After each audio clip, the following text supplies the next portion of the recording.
Very grateful to Big Brother for Media for all they've done for us. This is an excerpt from the autobiography of Ed Coe as told by Napoleon Ed.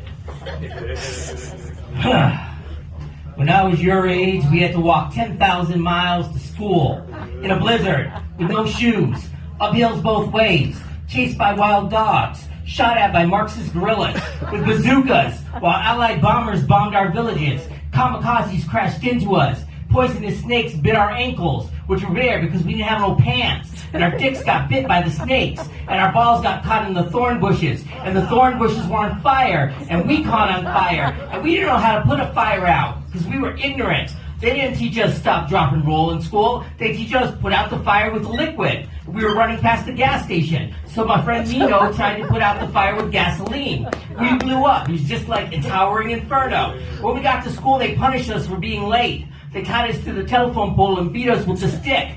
And the stick had a nail on it, a rusty nail. And they beat it in our bare ass, and we got tetanus. We didn't have shots for it, so we got sick. I was in the hospital for 6 months.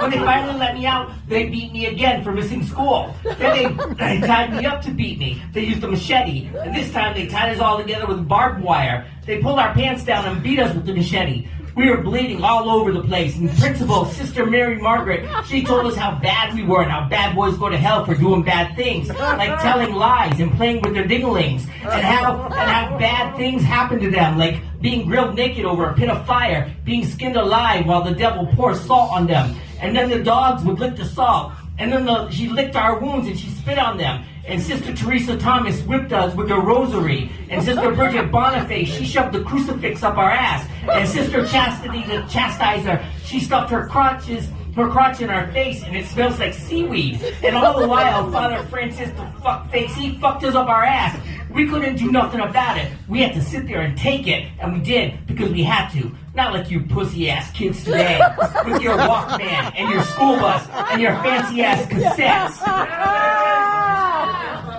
Oh, Dad, said Ed Go. You're so full of shit. Then Ed Go's father, who's also named Ed Go, punched his son in the balls and knocked him down the stairs just to make sure he got the moral of the story.